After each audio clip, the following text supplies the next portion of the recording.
Kuni Dowwii Hasaa Oromo Press dhaggeeffattoota keenya bakkuma jirtanitti nagaan keenya sinaa ga'u warra guyyaanii adoolessa 26 bara 2012 Dowwii Hasaa kana kan isiniif qabatee dhiyaate ani qeerransoo biyyaadha. Har'a mata dureen irratti haasofnu waa'ee dhimmoota haaraa dhimmoota hawaasa keenya keessa haaraa deemaa jiran irratti haasofna. Kayyoon Oromo Press ilaalchotaa fi yaadota garagaraa xinxaluudhaan sabni akka hubatu taasisuudha. Kanaaf akkuma kanaani yaada walabaa, yaada xinxalaa fi ilaalchota yaadota adda addaa wal bira qabuudhaan sabaaf dhiyeessuun sabni akka hubatu gochuu irratti xiyyeeffata sagantaan keenya. Ji'oota muraasa darbanii eegalee wantoonni qalbii namaa hawwatan baay'eetu diaasporaa keessatti deemaa jira. Isaan keessaayis tokko Haasaa fi walga'ii garee waltajjii marii jedhamee beekamuu fi waa'ee araara Professor Efireem Isaaqiin dubbatamaa jiru. Dhimmoonni kunneen dhimmoota haaraa gurguddoo reefu umna godhachaa babal'achaa deemaa jiranii. Waa'ee araaraas har'a kan irratti haasofnu waa'ee araaraatti irratti haasofna. Waa'ee araaraa kan Professor Efireem Isaac gaggeessaa jiru irratti haasofna. Waa'ee waltajjii marii sabaa yeroo biraatiif itti deebina jechuudha. Kanaaf wanti amma deemaa jiru kuni araara jedhamee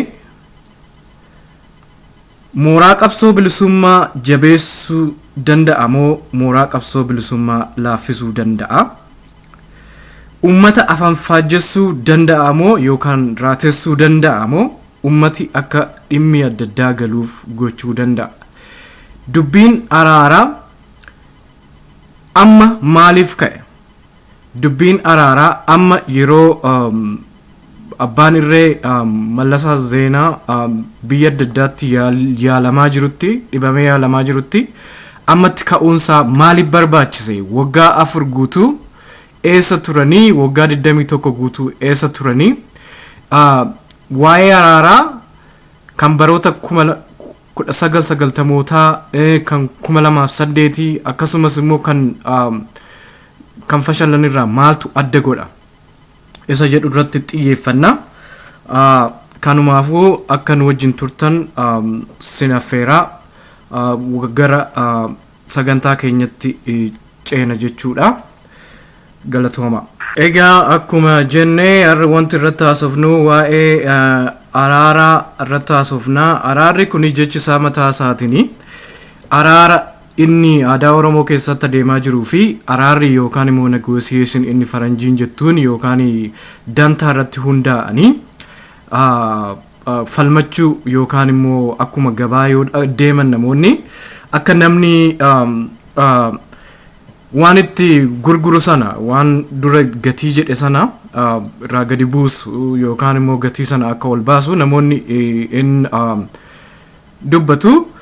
Kuni aadaa keenya isa keessa jiruun waliin gitu jechuun konseptiin negotiationii kun yeroo baay'ee kan inni keessatti jalqabe biyya lixaa biyya industiriin keessa jiru.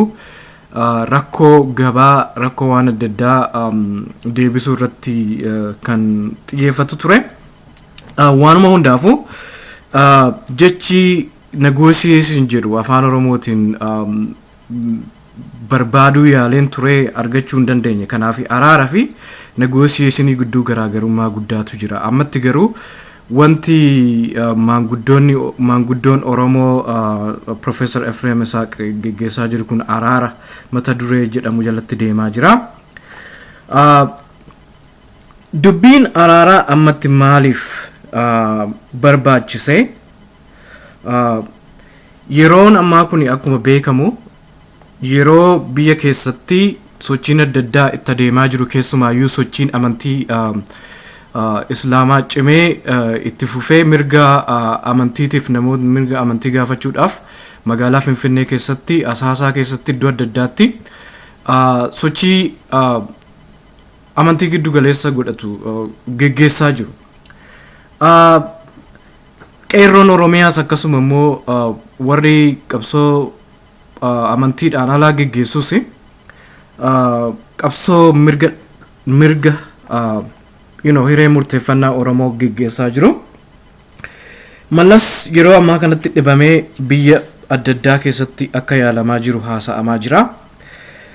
Haala kana keessatti kan dubbiin araaraa jedhamee jiru kun amma biyya daayasporaa kana keessatti babal'inaan Ameerikaa Kaabaa, Jarmanii, Awurooppaa biyyoota adda addaa keessatti deemaa kan jiru. Kanaafi dhimma akkasii kun gaafa ka'u akkasumatti waan namni nutti himu qofa dhaggeeffannee waan namni nutti himu sana akka dhugaa ta'etti akka dubbii amantiitti fudhannee deemuurra xiinxaluu fi jabinni isaa maali, dadhabbinni isaa maali, araarri ammatti maali barbaachise, araarri barbaachisayyuu amma sirna irree jala jirra waan ta'eef sirna abbaa irree jalatti araarri namooti baay'een akka mormituun harka kennatu waan taasisu, akka mormitoonni qabsoo isaanii dhaabanii harka kennatanii gooftaa koo jedhanii mootummaa wayyaanee jalatti bulan kan taasisu jedhanii fudhatu namoonni. Mee waa'ee araalaa haalaallu akka ilaalcha Dowwii Hasaa kanarratti dhiyeessuu yaalutti araarri yeroo hundumaa barbaachisaadha. Aadaa Oromoo keessas tureera. Keessumaayyuu araarri mooraa qabsoo Oromoo keessatti qabsaa'ota gidduutti deemuu qabu cimeetti fufee dura ofii tokko ta'uu akka qabnu nan hubadha. Garuu araarri ammatti mootummaa Itoophiyaa wajjin godhamu hololarraan kan hafe, ummata afaan faajjessuurraan kan hafe, qabsoo daddaaqsuurraan kan hafe, laaffisuurraan kan hafe ummati ammayyuu kan dur caalaa akka abdii sobaatiin guutamee laafu taasisuurraan kan hafe bu'aan isaa qabatamaan wanti mul'atu seenaa darbeerraas hubachuun hin danda'ama hin jiru jechaadha. Kanaaf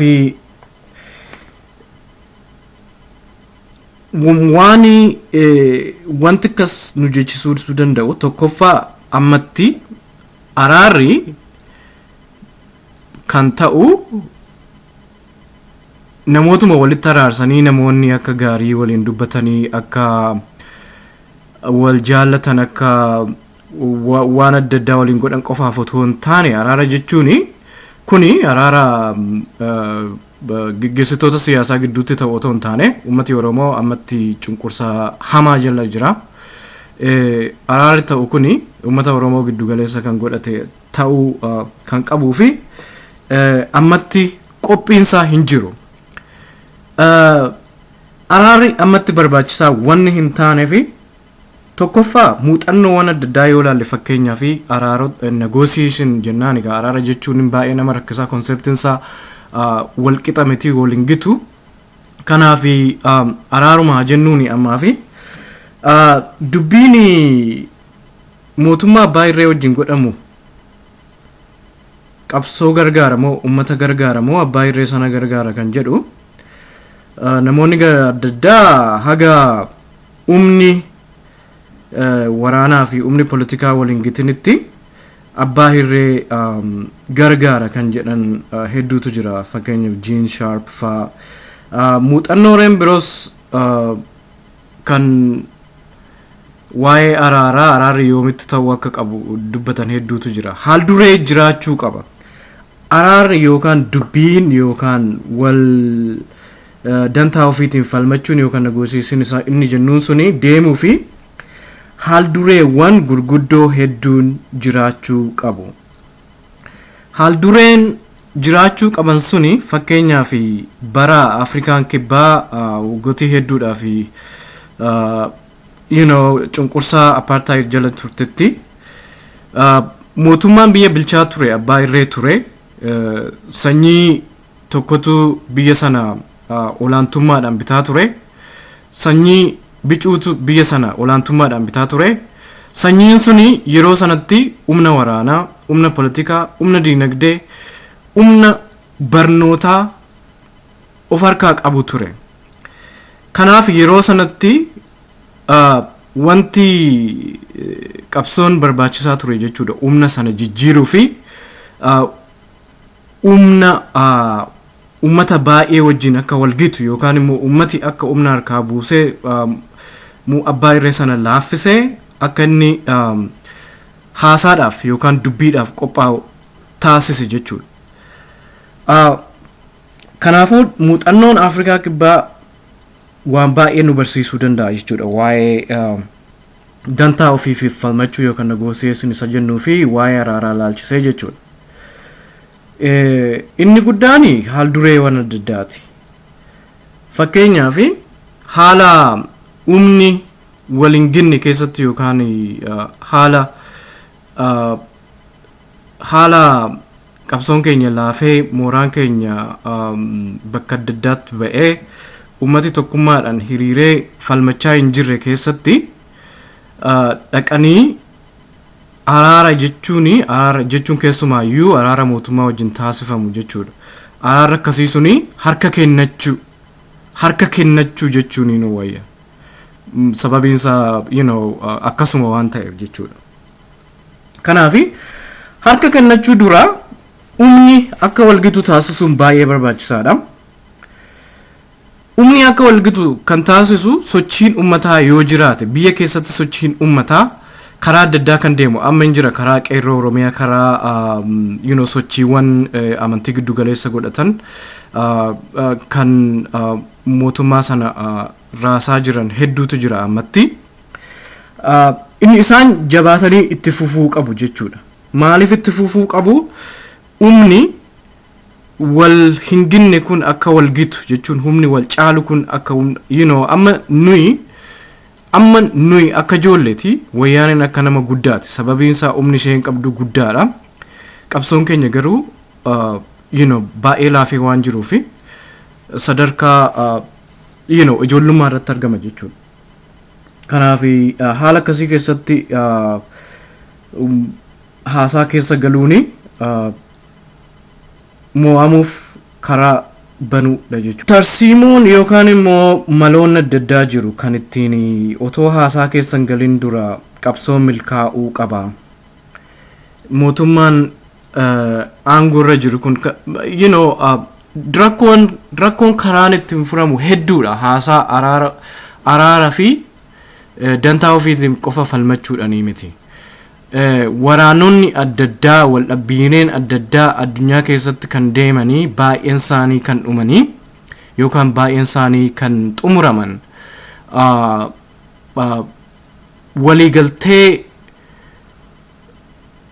waliigaltee araaraatiin osoo hin taane olaantummaa umna tokkootiin xumuramu yeroo baay'ee akkuma kunoo bara 1990moota keessa wayyaaneen umnaan mootummaa biyya sanaa qabatte jechuudha. Kanaaf dubbiin umnaa baay'ee barbaachisaadha jechuudha. Afrikaa Kibbaa keessatti waggaa hedduudhaaf osoo dubbiin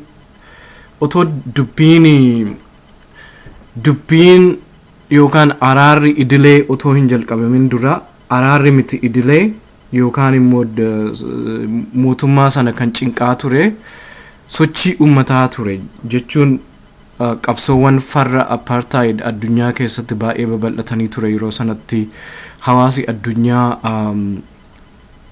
baay'ee beekamummaa kenneefii ture. Biyya Ameerikaa irraallee gurraachonni yookaan immoo African Americans baay'ee qabsoo sana deeggaraa turanii. Abbootiin qabeenyaa biyya Afrikaa Kibbaarraa yeroo sana qabeenya isaanii baasanii jiru yookaan disinvest godhanii yookaan immoo qabeenya isaanii investmentii isaanii ni dhaabanii ni rarraasanii jechuudha. Kanaaf haala dureen mijaa'uu qabu tokko keessaa biyya sana keessatti umni akka walgitu taasisuudhaaf biyyoonni lixaas ta'e biyyoonni adda addaa biyya sana keessatti investii gochaa kan jiranii investmentii isaanii sana rarraasuu qabu mootummaa sana dadhabsiisuuf jechuudha. Deeggarsa deeggarsa dippiloomaasii, deeggarsa poolitikaa, deeggarsa waraanaa mootummaa sanaaf kennan rarraasuu qabu jechuudha. Maaliif akkas gootu malee mootummaan sun dadhabuu hin danda'u. Yoo dadhabe malee immoo haala ciminaarra taa'ee dhugaadhaan haasa'uu hin barbaadu. Yoo haasa'es holola godhachuudhaaf haasa'a. Fakkeenyaaf ani nagaan barbaadaa, isaan nagaan barbaadanii Gimboot 7 abaa'oo waan adda addaa ONLF na haasofsiisuu didan malee ani haasaa dhaabbanaadha jedhee yeroo baay'ee akka holalu beekamaadha jechuudha. Kanaaf yeroo baay'ee maanguddootaa fi abbootii amantii maqaa waaqaa kaasanii dubbii kana adeemsisan itti fayyadame ummata afaan faajjessuu barbaada jechuudha. Sirnichi amma jiru sirna abbaa-irreeti. Akkasitti hubachuu qabna jechuudha. Sirni abbaa-irree yeroo hundumaa yoo rakkoon itti ka'u, yoo humni isaa xiqqoo raafamuu qabu, yookaan immoo bulchaan isaa yoo dhukkubsatu, yookaan garaagarummaan isaan gidduutti gaafa dhalachaa deemu garaagarummaa sana dhiphisuu fi yeroo bitachuuf qabsoon akka sirriitti finiinee hin deemne gochuudhaaf waa'ee araaraa akka kaasu muuxannoo adda addaa irraa baruun ni danda'ama jechuudha. Kanaaf haaldureewwan mootummaa kana dadhabsiisanii biyyarraas hawaasa addunyaarraas karaa qabsoo nagaas, karaa qabsoo hidhannoos, karaa adda addaa mootummaan sun dadhabee akka humni isaa humna mormitootaa, humna abaa'oo, humna ONLF, humna mormitoota adda addaatiin akka wal gitu akka haasaatti galu taasisa jechuudha. Ammatti galu haaldureewwan sun hin guunne. Mootummaan kuni humna of harkaa qaba. Sirnichi kun nama tokko qofa miti. Sirnichi baay'ee humna guddaa qaba, baay'ee horii guddaa qaba, baay'ee deeggarsa alaa guddaa qaba. Kanaafi araarri ammatti deemu kuni itti gallisaa yookaan bu'aansaa kan yeroo chaartarii sanarraa adda ta'uu dhiisuu danda'a jechuudha. Fakkeenyaaf London Conference,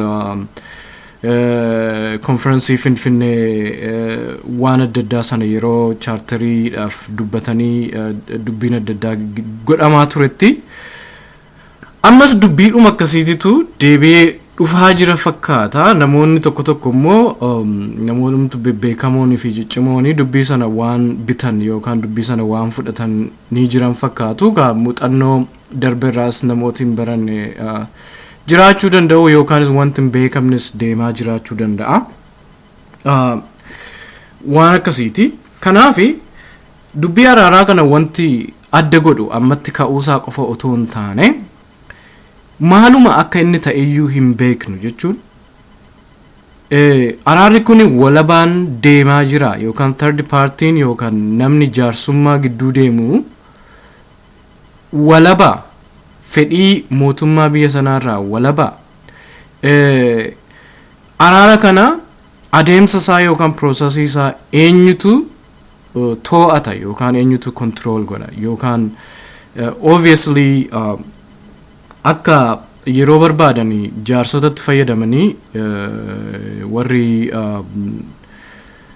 biyya sanaa araara jedhu. So in beekamu jechuudha. We don't know maal ergamna akkamii akka Professor Efireem Isaaqitti kennamee fi maanguddoota amantii adda addaatti kennamee ummata keessa galanii haasaa akkasii deemsisaa jiran hin beeknu. Waan baay'eetu keessa jira jechuudha. Beekamuu dhiisuun isaa kun mataa isaatiin abdii nu kennuu dhiisuu qaba jechuudha. Ifa ta'uu dhiisuun isaa wanti tokko yeroo ifa hin taane abdii itti godhannee tarii burmoo rakkoo keessa jirra, rakkoon kun nutti hammaateera, ummati keenya dhumaa jira, furmaata fiduu danda'a jennee abdachuun waanuma gaariidha. Garuu waan hin beekne abdachuurra waan qabatamaa waan itti jirru waan of harkaa qabnu cimsinee itti fufuu fi yoo danda'ame araara mooraa keessa jabeessudha. Araara mootummaa wayyaanee wajjin deemu sana jabeessuu otoo hin taane jechuudha. qabxiin biraa immoo fakkeenyaaf yeroo baay'ee mootummaan wayyaaneedha araara jedhee namoota gaafa filatee biyya alaatti ergu maanguddoota jechuudha. Maanguddoonni kuni eenyummaan isaanii horiin isaaniif kaffalamu wanta adda addaa isaanii walaba miti. Maanguddoonni gidduu deeman walaba ta'uu qaba. Araarri biyya sadaffaa irratti ta'uu qaba waan akkasii. Walaba yoo hin taane mooraa Oromoo keessatti araara deemsisna jedhanii gaafa galanii at least achi taa'anii Oromoon waan irratti inni wal dhabeeyyuu baruun isaanii gadi fageenyaan iccitii adda addaayyuu baruun isaanii deebi'anii odeeffannoo sana maal akka ittiin godhan hin beeknu baruu barbaanna. Kanaafi ummati afaan faajja'uun qabu jechuudha. Odeeffannoon waltajjii araaraa sana keessaa bahu deebi'ee mootummaa sana cibsuu fi dadhabbina keenya immoo deebisee itti ibsuu danda'a jechuudha. Haala amma jiru keessatti jechuudha. Maaliif amma dadhabbina irraa dubbachuu barbaanna waan ta'eef dadhabbina irraa immoo gaafa dubbattu wanta akkasii hedduu jira jechuudha.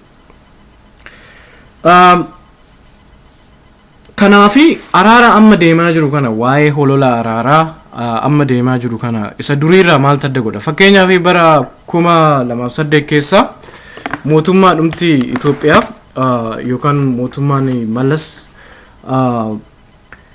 fedhii riphee loltoota ABO ONLF fi dhaabbilee adda addaa wajjiniin dubbachuuf akka fedhii qabu TV Itoophiyaa irratti ba'ee yeroo baay'ee akka dubbachaa ture ragaan adda addaa jira.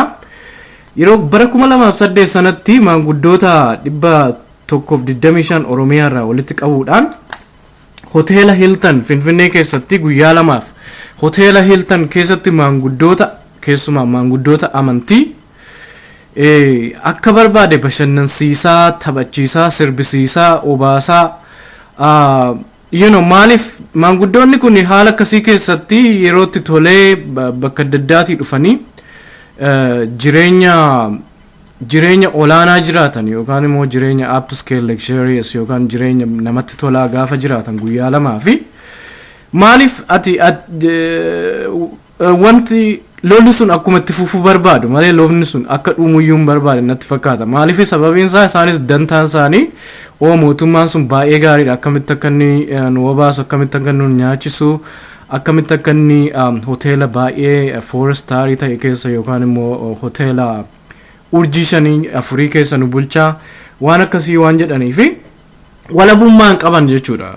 Gabaabumatti maanguddoonni tokkos haa ta'u 125 haa ta'u haga dhaabbileen adda addaa irratti walii galanii maanguddoota isaanii hin filatinitti maanguddoonni kuni walabummaa yookaan independensiin qabanii mootummaa wayyaanitiin to'atamu jechuudha. Haala akkasii keessatti maanguddoonni kuni meeshaa hololaa ta'u malee meeshaa haraaraa yookaan meeshaa dubbii ta'uu hin danda'an. Kanaaf amma fakkeenyaaf kan 2008 sana yoo laalle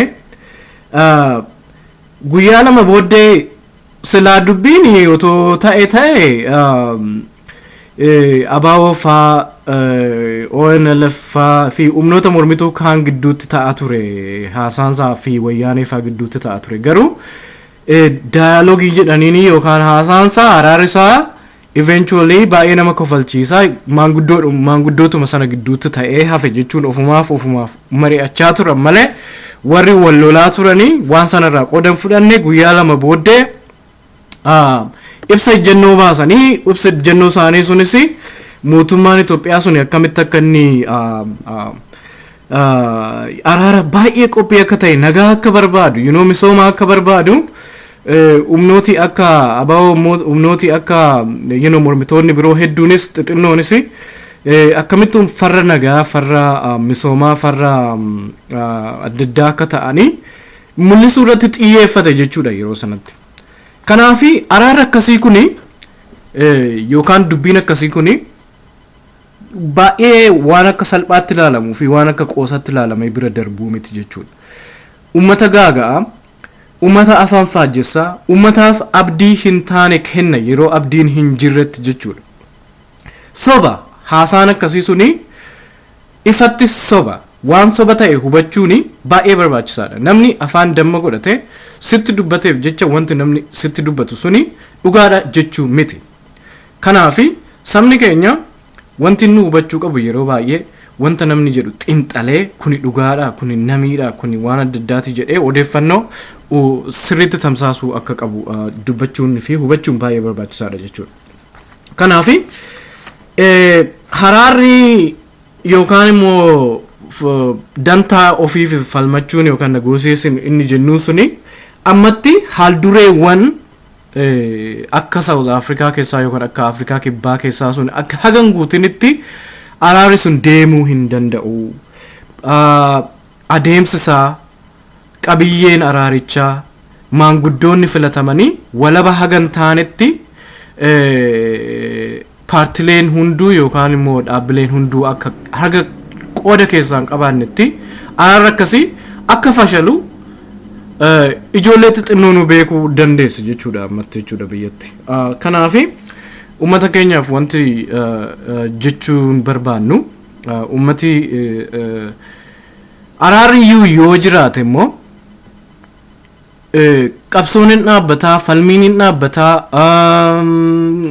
jechuu miti jechuun araarri jiraachuun yoo dubbiinis yoo jiraate daa dubbatamu garuu ittuu araarrii fi dubbiin gaafa deemaa jiru muuxannoo biyyoota adda addaa keessaa akka laallutti waldhabbiin ol ka'aa deema yookaan immoo walitti bu'iinsi waraanaa dhumaatiin namaa ol deemaa deema jechuudha. Maaliif sababiin isaa namnis waan falmatuu fi abdii qofa fudhattee dubbiin kun araaraan furamuuf deema jettee manatti galtee yoo teesse already harka kennatteetta mootimmichis kan barbaadu kana waan akkasiiti jechuudha. Fakkeenyaaf baroota 1990moota keessa jechuun 1994 keessatti sirna Afrikaa Kibbaa keessatti mootummaan aangorra ture bicuunii fi mootummaan ANC faa yeroo dubbachaa turanitti yookaan immoo yeroo araara jechuun barbaadu jechi kun baay'ee jecha xuraawaadha ammatti.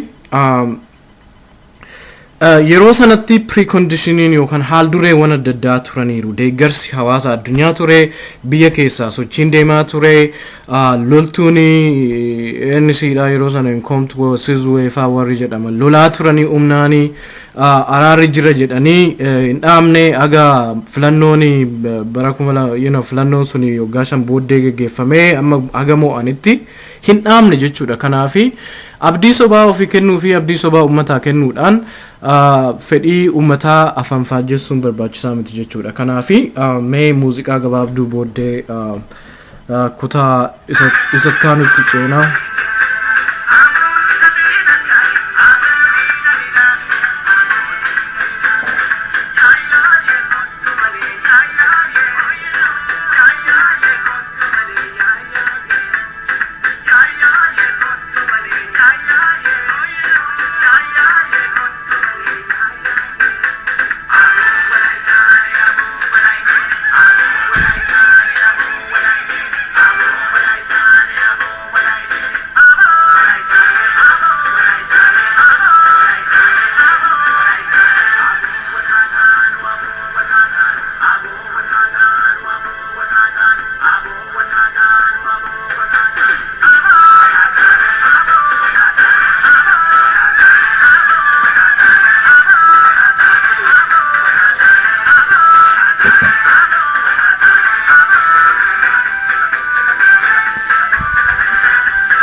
Kanaafi baga walitti deebine wanti ammatti barbaachisu haal dureewwan sun guutamuu qabu. Mootummaa sanarraa deeggarsi maallaqaa cituu qabaa. Ummati biyya sana keessatti investii godhee qabeenya isaa rarraasuu qabaa. Ummatis waliin socho'uu qabaa.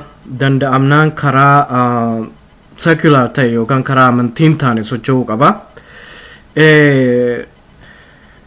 Akkasumas immoo abbootiin amantii adda addaa rakkoolee amantii ummata gidduutti deemaa jiru furuu irratti ummati tokko ta'ee akka falmatu taasisuu irratti gahee taphachuu qabu jechuudha. Garaagarummaan hin jiru gara dhumaa irratti maqaa waaqatiin waan adda addaa waaqessuu dandeenya garuu tokkuma jechuudha. Oromummaatu dursi kennamuufii qaba. Kan biraa qabsoon hidhannoos itti fufee deemuu qaba. Qabsoon hawaasaas itti fufee deemuu qaba. Kuni hunduu walitti ida'amee maal ta'a? Mootummaan suni akka humni isaa laafu taasisa jechuudha. Qabsooni yoo kophaa kee qofa otoo hin taane namoota biroo wajjiniin wal ta'uudhaan haga humni abbaa-irree sun laafatutti hojjechuun hin danda'ama jechuudha. Kana irratti tarsiimoo adda addaa yookaan istiraatejii baasuudhaan socho'uu irratti baay'ee dadhabbina jira.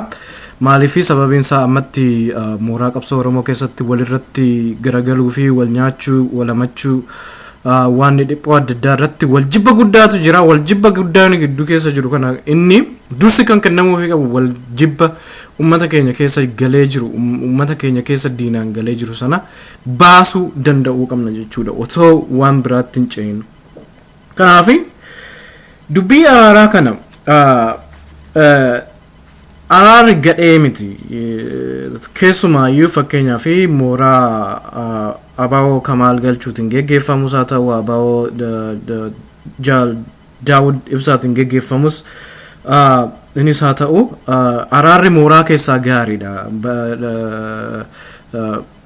Dhugaasaa bakka kootinis kan geggeeffamu warri suni walitti dhufanii haasa'uun baay'ee gaariidha. Yoo danda'ame immoo humna isaanii bakka tokkotti fiduun baay'ee barbaachisaadha. Garuu immoo eenyutu isaan araarsa kan jedhu suni yeroo baay'ee ka Professor Efireem isaan araarsuudhaan rakkoon qabu. Garuu rakkoo kana ni qabu yookaan rakkoo akka ilaalcha kootti ammatti humni Oromoo kamiyyuu mootummaa Addawaawii yookaan mootummaa wayyaanee wajjiniin haasa'uudhaaf haal dureen mijatee hin jiru jechuudha. Kanaafuu maal kenninaaf Oromoo maal barbaadaa jira yeroo ammaa kana? Oromoon maal barbaadaa jira? Oromoon wanti nama barbaadu kan wanti inni dur barbaadirraa maaltu adda godhaa? Maaliif amma araara barbaannaa? Yeroo ammatti dadhabnee laamshaanee jirru kanatti maaliif araara barbaannaa? Gootittiin Oromoo adde aslii Oromoo qabsoon Oromoo qabsoo ummata Oromoo qabsoon ummata Oromoo qabsoo gabrummaa diddaa abbaa biyyummaa barbaaduuf deemtu malee qabsoo aangoo barbaada deemtuu miti jetti. Eenyummaa abbaa biyyummaa keenya sarbamne eenyummaa keenya sana immoo qabsoon irra aannaa jetti gootittiin kuni jechi kuni baay'ee murteessaadha jechuun ammatti qabsootu barbaachisa malee araara yookaan immoo dubbii yookaan immoo negotiationiin taane humna otoo hin qabaatin haasaatti seenuun hin danda'amu jechuudha. Wanti hundumtuu humna wajjin deemu. Humna yeroo baay'ee dubbii humnaa ummati keenya dubbatu waan ta'eef humna qabaattu malee namni si dubbisuu hin danda'u. Yoo humna qabaatte akka si dubbisu godhuu dandeessa nama jechuun humna adda addaa humna diinagdees haa ta'u humna loltummaas yoo qabaatte namni akka si dubbisu gochuu hin dandeessa jechuudha. Garuu humna kamiyyuu otoo hin qabaatin namni maaliif si dubbisa holola sirratti hojjechuu barbaada malee si dubbisuuf barbaada jechuudha. Fedhiinsaa holola adda addaa sirratti hojjeta jechuudha. Mee nan gabaabsa. Kanaafuu dhumarraa araara isa jedhamee adeemaa jiru kanatti amala haa goonu. Amalli inni agarsiisaa jiru keessaa tokko yeroo kanatti dhufuunsaa mootummaa muddamee raafamaa jiru sanaa fi yeroo bituudha. Lammaffaa araarri fi dubbiin mootummaa abbaa-irree wajjiniin godhamu tarii barbaachisaa miti. Aangorraa sochii ummataatiin akka Arab Spring faa bakka adda addaatti faa ta'etti mootummaa sana aangorraa humnaan buusuun hin danda'ama ta'a. Kanaaf araarri fi negotiationiin wanta adda addaa barbaachisaa ta'uu dhiisuu danda'a. Yoo barbaachise garuu amma miti yeroo inni itti barbaachisu sababiin isaa humni walgite hin jiru waan ta'eefi nuyi umni walgite yoo jennu kana maal jechuu keenya umni walgite yoo jennu waraana laalla waraanni keenya hagam jabaadha politikaan keenya hagam jabaadha tokkummaan keenya hagam jabaadha ammattisa jedhu waraanni diinaa tokkummaan diinaa moo hagam jabaadha jennee laallaa jechuudha walirra qabne ammatti inni diinaa at least umnaan yoo moraaliidhaanis cimaa ta'uu baate umnaan cimaadha jechuudha qawwee qabaa qawwee hedduu qabaa horii hedduu qabaa at least yoo xinnaatis tokkummaa nu caalaa qaba jechuudha kanaafi nuyi ammatti lallaafuun keenya asymmetry yookaan immoo walgituu diduu umnaa tunu gidduu jira jechuudha kanaafi amma walgituu diduu umnaa sana walitti finnutti araaras ta'e waan barbaade keessa seenuuni of gaaga'u ummata gaaga'u fedhii ummataa gurguranii dabarsanii kennuudha jechuudha kana muuxannoo bara 1990mootaa keessaa hubachuun hin danda'ama yoo humna qabdu ta'e namni tokko sii walii galee erga sii walii galee waan tokko mallatteessee booddee waggaa lama turee umna tika isaatiin umna waraana isaatiin sirkutee si hari'uu danda'a kana jabeessinee hubachuu qabna maaliif araarri qofti gahaa miti even araarumti baay'ee gaarii oromiyaan hin bilisoomti biyya keessan dhuftanii bulchitu waan hundumaasiif kennisiniif kenninaa diinagdee waan adda addaa hin qabaattu afaan oromoon guddata waan adda addaa albuudoti oromiyaaf ta'u magaalaaleen oromiyaa galiin isaan irraa argamu oromoodhaaf ta'a yoo kan jedhullee ta'e araarumti bareedaan jechuudha araarri bareedaa mallatteessitee tolaa ta'e mallatteessitee gaafa kaate booddee abbaan humnaa araarri suni akka hojiirra noollee humnaan sirkutee si ari'uu danda'a jechuudha erga tole siin jedhee yoo tole dubbiin gaariidha galeen biyya qabadhaa aangoo sana oromiyaan bulchaa maaliif diinni bulcha argattee waa jalqabdee booddee akkuma kana dura godhan jechuudha si ari'uu danda'a yookaan immoo akkuma namni tokkollee waa'ee araaraa fi negosieessinii haasa'aa ture bakka walgahii qormaata oromoo tokkotti muuxannoo mootota Itoophiyaarraa kan hubachuun danda'amu namooti baay'een maqaa araaraatiin akka ajjeefaman dubbateera namni suni maqaa araaraatiin namoota baay'eetu ajjeefame oromoonni jechuudha fakkeenyaaf yeroo namni suni kan dubbate bara mootummaa Haayila Sillaasee fakkeenyaa fi Raas Gobanaa fi Minilik gidduutti haasaan deemee haasaan sun garuu Raas Gobanaan akka du'u ta'ee anyways Gobanaan harka Minilik waan ta'ee fi du'uunsaas kana hunda Oromoo waan miidhuu waan qabuun fakkaatu Liji Yaasuu fi Haayila Sillaasee gidduutti haasaan deemamee Liji Yaasuun akka mana hidhaatti darbamuu fi booddee akka lubbuun isaa gaaga'amu taasisee jira. Dajjaazmaach Baalchaa fi Haayila Sillaasee gidduutti haasaan deemsifame. Dajjaazmaach Baalchaan akka ajjeefamu taasiseera. Garasuu Dhukii fi Haayila Sillaasee gidduutti haasaan deemsifame. Garasuun Dhukii akka ajjeefamu taasiseera. Jeneraal Taaddasaa Birruu fi Haayila Sillaasee gidduutti haasaan deemsifamu. Jeneraal Taaddasaan akka ajjeefamu taasiseera. Abaa fi wayyaanee gidduutti haasaan taasifamu bara 1990 keessa abaan akka mootummaa ce'umsaa keessa hari'amee umni isaa waan waliin gennee fi akka falmii itti fufu taasiseera. Waan babbareedaan jiraachuu danda'a jechuudha. Yeroo baay'ee amalli warra kaabaa, amalli warra Abisiiniyaa, amalli warra Amaaraas ta'e amalli Tigreedha. Araaratti fayyadamanii uummataaf anfaajjesuu yookaan ajjeesuu yookaan immoo hidhuu yookaan immoo yeroo bitachuudhaan waraananii loluu irratti xiyyeeffata jechuudha. Fakkeenyaaf namni kun namni taayee nadhii jedhamu akka dubbatetti yeroo raasalii fi jechuun akka Kayyoon Liji Yaasu wallorraa gara shawaatti umna loltoota 12,000 fardaan hidhachiisee Haayila Sillaasee loluudhaaf deemu. Haayila Sillaaseen Fitawraari Habta Giyoorgis Raasalitti ergee akka araaraan dubbii sana fixatu gaafate jechuudha. Yeroo sanatti araara gaafachuunsaa yeroo kan barbaachisee fi tokkoffaa sodaadhaaf jechuun Raasaliin yeroo sanatti umna qaba waan ta'eef loluuf qophii waan ta'eef tooftadhaanii araara fayyadamuudhaan lalaaffisuu irratti kan xiyyeeffate jechuudha istiraatejjiin isaa yeroo sana. Anammaatis isa durii sanarraa adda miti jechuudha. Kanaafi Habta Giyoorgis suni Oromoodha jedhu garuu dhiigaan Oromoodha gaa dhiigaan Oromoo ta'uu qofa gahaa miti. Hojiidhaan ta'u jechuudha amma hojiidhaan Oromoo ta'u inni durii dhiigaan fi afaan Oromoo dubbachuudhaan qofa afaan Oromoo ta'an sun hafeera jechuudha.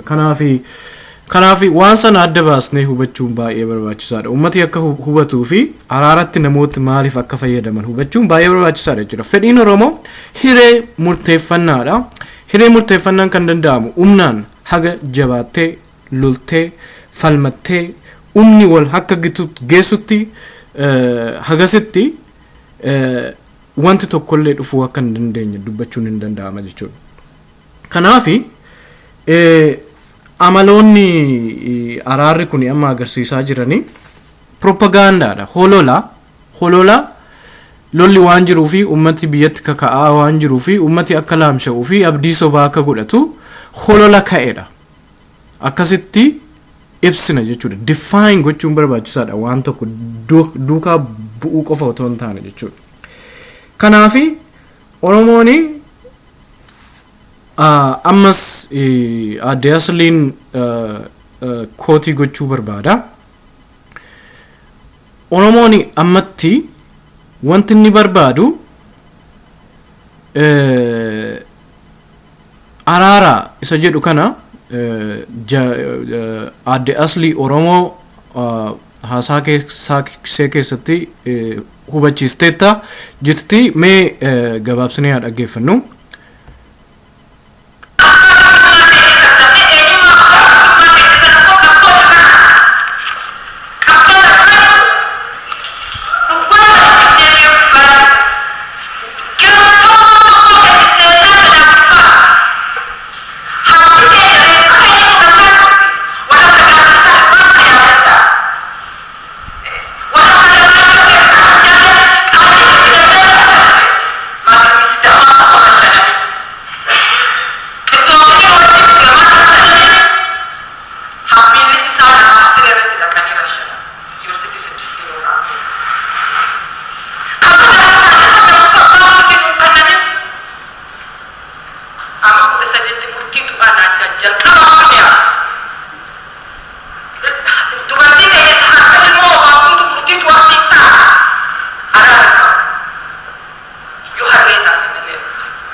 Kanaafi dubbii Aadde Aslii Oromoo irraa wanti hubachuu dandeenyu ammatti Oromoon haaraan barbaadu jechuudha. Isheen sirriitti beektii qabsoo kana keessa dabarteetti hubannaa guddaa qabdi. Hubannaa namoota PhD qabanii ol qabdi. Kanaafi Aadde Asliin akka jettetti ammatti dhugaa araara barbaaduuni yoo harree taane malee barbaachisaa miti garaan qabnu jechuudha. Ammatti wanti barbaachisaani gumaa baasuudha. Aadaa Oromoo keessatti gumaa baasuun baay'ee barbaachisaadha. Yeroo gumaa baastee booddee araaramta malee amma nami baay'een hidhamaa jira. Nami akka Alamaayyoo Garbaa faa mana hidhaa keessatti akka ajjeefame faa Lukisaa Kannaafaa faa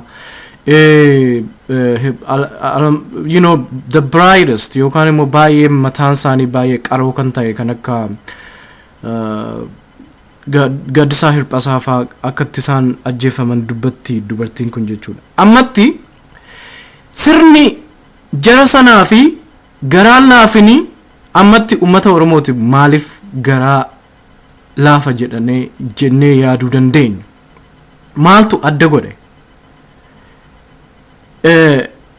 Kanaafi abbaa-irree gaafa nutti hololu holola saasanaaf kufuurraa holola saasana gidduuba horiin jiraachuu danda'a, namoonni bebbeekan jiraachuu danda'u. Garuu dhumarraa maanguddoota tokkos ta'ee 125 yoo walitti qabde sobni sobumaa jechuudha. Kanaafi mariin keenya asumarratti dhumaa ammaa fi haal dureen barbaachisaan hin guutamne haal dureen sun guutamuu qaba dura araara waa'ee araarayyuu dubbachuudhaa fi ummati Oromoo araara miti ammatti kan barbaadu falmatee abbaa biyyummaa isaa deeffachuudha inni jedhusi ergaasa guddaadha. Kanaafi yaada akkasiitiin xumurraa ummati akkasitti hubachuu qaba waan deemaa jiru walii dabarsinee odeeffannoo biyya keessatti ergaan dhumaa biyya keessatti waan godhamuudha baay'ee murteessan ammatti jechuudha. Biyya keessatti qeerroon Oromoo dargaggoon Oromoo ummati Adddaa falmaa jira dhaabbatee qeesaa irratti kufee kuffisaa jira baay'ee waan bilisummaadhaa fi walabummaa keenya barbaachisaa ta'edha. Waan mirga keenya argachuudhaaf barbaachisaa ta'edha. Kufaatiin kun haga deemaa jirutti nami keenya haga hidhamaa jirutti nami keenya haga ajjeefamaa jirutti lafi keenya haga saamamaa jirutti araarri nuyi goonu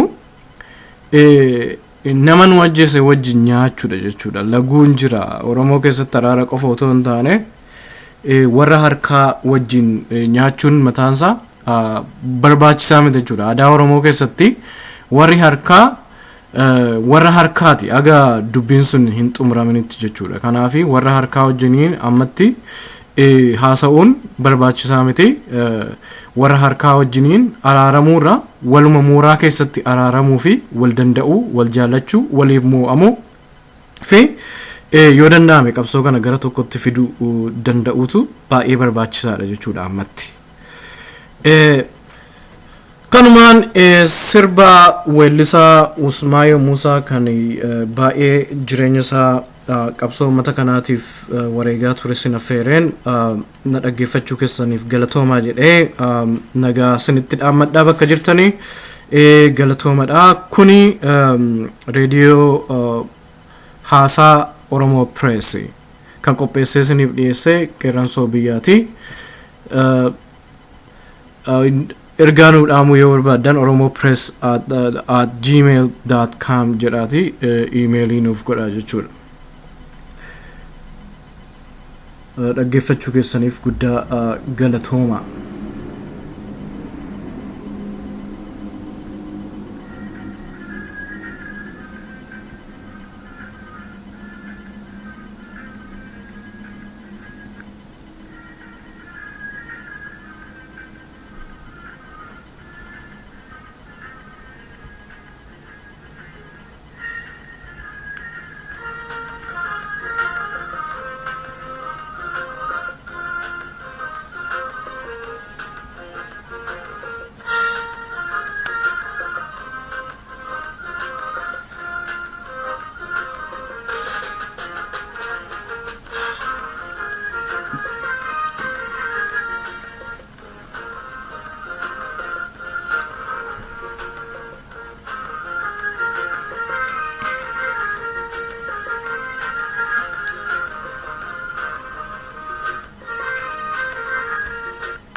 Miradu Bibiya Tarati Sabafiyana Khasati Ababachuna Sodaru Budiyaje Yabaye Babaje Tiradu Khabirtaye Biya Bibiya Tarati Sabafiyana